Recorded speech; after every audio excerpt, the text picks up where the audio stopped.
Blue lagoon the awakening 2012 में release होने वाली एक रोमांटिक फिल्म। एक लड़का और एक लड़की जो एक दूसरे से बात तक नहीं करते थे, वो समुद्र के किनारे फंस जाते हैं और लंबा टाइम स्पेंड करने के साथ उन्हें हो जाता है एक दूसरे से बेहद प्यार। चलिए आज एक्सप्लेन करेंगे ब्लू लगून द अवेकनिंग। और इस मूवी की शुरुआत समुद्र से होती है। समुद्र में ही ज्यादातर इस मूवी के सभी सीन्स हैं। मूवी का स्टार्ट होता है और हम मेन कैरेक्टर एमा को देखते हैं।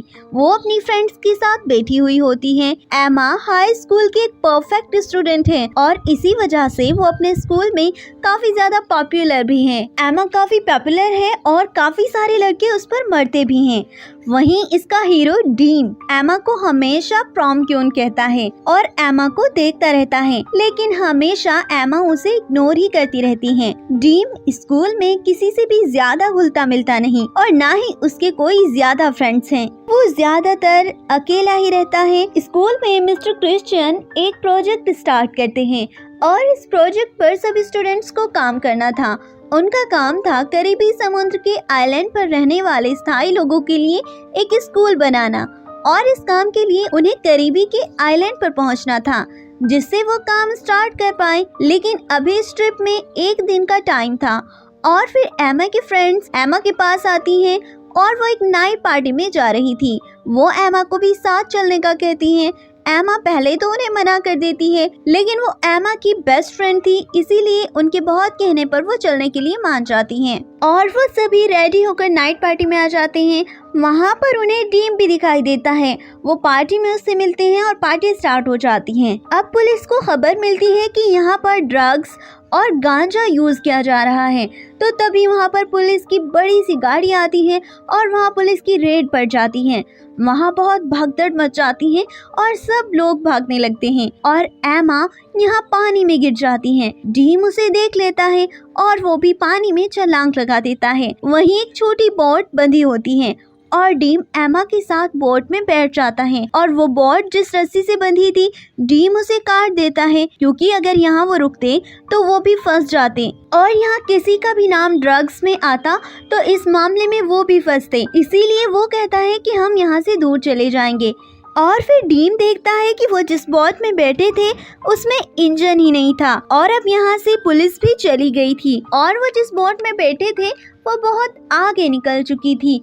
वो दोनों इस बोट में समुद्र की तेज लहरों में फंस गए थे और फिर ऊपर से तेज बारिश और समुद्र में तूफान भी आ गया। बोट तेजी से बारिश के पानी में आगे बढ़ने लगी। तूफान थम जाता है और वो रात उसी बोट में गुजार देते हैं। सुबह उनकी आँख खुलती है।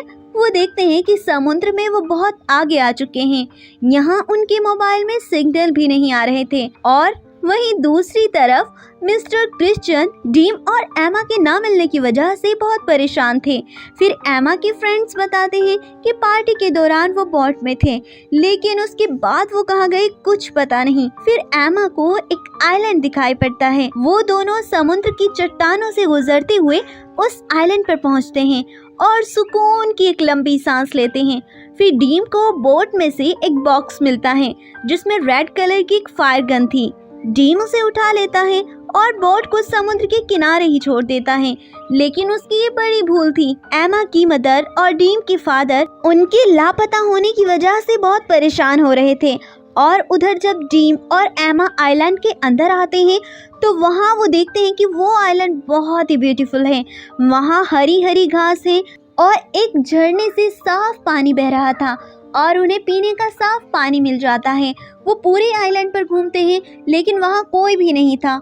वो दोनों समझ जाते हैं कि वो बस्ती और रहने सहने वाली जगह से बहुत दूर आ चुके हैं। तभी डीम भागते हुए बोट देखने जाता है, लेकिन जैसे मैंने आपको कहा ये उनकी गलती थी।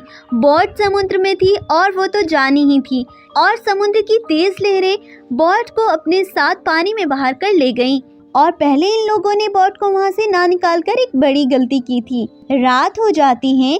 डीम लैटर से आग जलाकर रात गुजारते हैं। एमा बार बार अपना मोबाइल चेक कर रही थी कि कब सिग्नल मिले। डीम उसके हाथ से फोन छीन लेता है और उसके पास लेटकर सो जाता है और वहाँ इनके पेरेंट्स मिस्टर क्रिश्चियन से मिलने आते हैं। सुबह होने पर डीम समुद्र में स्विमिंग करने लगता है और एमा अपनी बॉटल में पानी भरने लगती है। तभी उसे कोई डरावनी सी आवाज आती है। फिर डीम और एमा उसी आइलैंड पर पड़े कुछ सामान जैसे लकड़ियाँ और पत्तों से अपने सर छुपाने का एक टेंट बनाते हैं। आइलैंड पर डीम एमा को पेड़ से नारियल और केले तोड़ कर देता है। वो फ्रूट्स खाकर अपना पेट भर लेते हैं। अब यहाँ हम देखते हैं कि स्कूल में जब ये एक दूसरे के साथ बात भी नहीं करते थे, तो यहाँ इस आइलैंड पर एक दूसरे के साथ बहुत सारा टाइम स्पेंड कर रहे हैं और एक दूसरे को समझ रहे हैं। अब तो एमा भी डीम से अट्रैक्ट होने लगी थी। डीम एमा को उस खूबसूरत आइलैंड पर देखता और एमा भी डीम को देखती रहती। आइलैंड पर डीम जब कुछ काम कर रहा था तो उसे एक कंकाल दिखाई देता है। एमा बहुत डर जाती है और फिर डीम उसे कहता है कि हो सकता है यहाँ ये कोई ड्रग्स या शराब के नशे में कोई आया हो और फिर भूख प्यास की वजह से मर गया हो। ये कोई डरने वाली बात नहीं है। यहाँ वो एक दूसरे के करीब आने लगते हैं और इंटीमेट होने लगते हैं। जब एमा सोकर उठती है तो डीम उसे कहीं नहीं मिलता। वो परेशान होकर इधर उधर देखती है तो डीम गड्ढा खोद रहा होता है और उस कंकाल को दबा रहा था। एमा डीम पर बहुत गुस्सा होती है कि तुम मुझे अकेला छोड़कर क्यों चले गए। वो कहता है तुम सो रही थी, मैंने तुम्हें जगाया नहीं। ये बात चल रही होती है कि तभी एमा को चक्कर आता है और वो पीछे गिर जाती है और उसे चोट लग जाती है। डीम उसको मरहम पट्टी करता है और इस तरह से यहाँ वो अपनी लाइफ एंजॉय कर रहे थे। और डीम उसे बताता है कि कार एक्सीडेंट में मैं जब अपनी मॉम के साथ था तो उनका एक्सीडेंट हो गया और उनकी डेथ हो गई और इसका जिम्मेदार मैं खुद को मानता हूँ और इसी वजह से वो इतनी ज़्यादा डिप्रेशन में रहता था। लेकिन जब से वो इस आइलैंड पर आया है एमा के साथ, वो बहुत खुश है और उधर उनके पेरेंट्स हर तरह की कोशिश कर रहे होते हैं। वो न्यूज़पेपर में उनके गुम होने की खबर देते हैं, काफ़ी सारे एयरप्लेन्स लगवाते हैं, टीवी चैनल्स, यहाँ तक कि उनके पोस्टर्स भी खुद लोगों को जाकर बांटते हैं और उन्हें खोजने की बहुत कोशिश करते हैं, लेकिन कुछ भी हासिल नहीं होता। फिर वो दोनों अपने अपने घर चले जाते हैं और इधर आइलैंड पर एमा और डीम काफ़ी रोमांटिक लाइफ एंजॉय कर रहे थे। एक बार डीम को एयरप्लेन दिखाई पड़ता है तो वो तेज़ी से वहाँ से गुजरता है और गन ढूंढता है, लेकिन उसे वो नहीं मिलती। और वो गन ही नहीं, एमा की कुछ चीजें भी वहाँ से गायब थी। एमा चिल्लाने लगती है कि तुम कुछ नहीं कर पाओगे। तभी उन्हें एक जंगली जानवर के दहाड़ने की आवाज़ सुनाई देती है। डीम भागकर जाता है और देखता है कि एक ब्लैक पैंथर उनके सामने आ जाता है। वो डीम को मारने के लिए दौड़ता है और डीम तेजी से दौड़ता है। फिर जब एमा वहाँ पहुँचती है तो डीम ने उसे मार दिया था।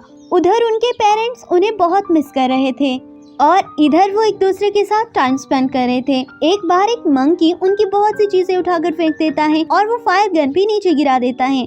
एमा उस गन को चला देती है। फिर डीम कहता है ये क्या कर रही हो तुम, यहाँ कोई हमें देखने वाला नहीं है। लेकिन वो कहती है कि तुम तो कोशिश भी नहीं कर रहे, ये कोई लाइफ है, इसे सरवाइव कहना बोलते हैं। एक बार जब एयरप्लेन वहाँ से गुजर रहा था तो वो दोनों बाहर आ जाते हैं और उसको पुकारते हैं। एयरप्लेन में बैठे लोग उन्हें देख लेते हैं और वो उन्हें अपने साथ ले आते हैं। वो अपने पेरेंट्स और फ्रेंड्स के साथ आकर मिलते हैं और बहुत खुश होते हैं। फिर डीम एमा से बात करना चाहता है, लेकिन वो उससे बात ही नहीं करती और पहले की तरह ही अपने बाकी फ्रेंड्स के साथ रहने लगती है। और डीम भी अपनी लाइफ जैसे उसकी लाइफ पहले थी वैसे हो जाती है। लेकिन फिर एमा को आइलैंड पर बिताए हुए वो सारे पल याद आते हैं और उसे डीम की बहुत याद आती है। फिर जब एक पार्टी में बहुत बारिश हो रही होती है तो डीम बाहर खड़ा होता है। डीम बारिश में भीग रहा था। एमा उसके पास आने लगती है और वो दोनों एक दूसरे के बहुत करीब आ जाते हैं क्योंकि उन्होंने आइलैंड पर बहुत सारा टाइम साथ गुजारा था और वो एक दूसरे के पास आते हैं और अट्रैक्ट होते हैं। और यहीं पर इस मूवी का एंड हो जाता है। बाकी ये मूवी आपको कैसी लगी मुझे कमेंट्स करके ज़रूर बताइए। मेरे चैनल को सब्सक्राइब कर लें और बेल आइकन को ज़रूर प्रेस कर लें। Thank you.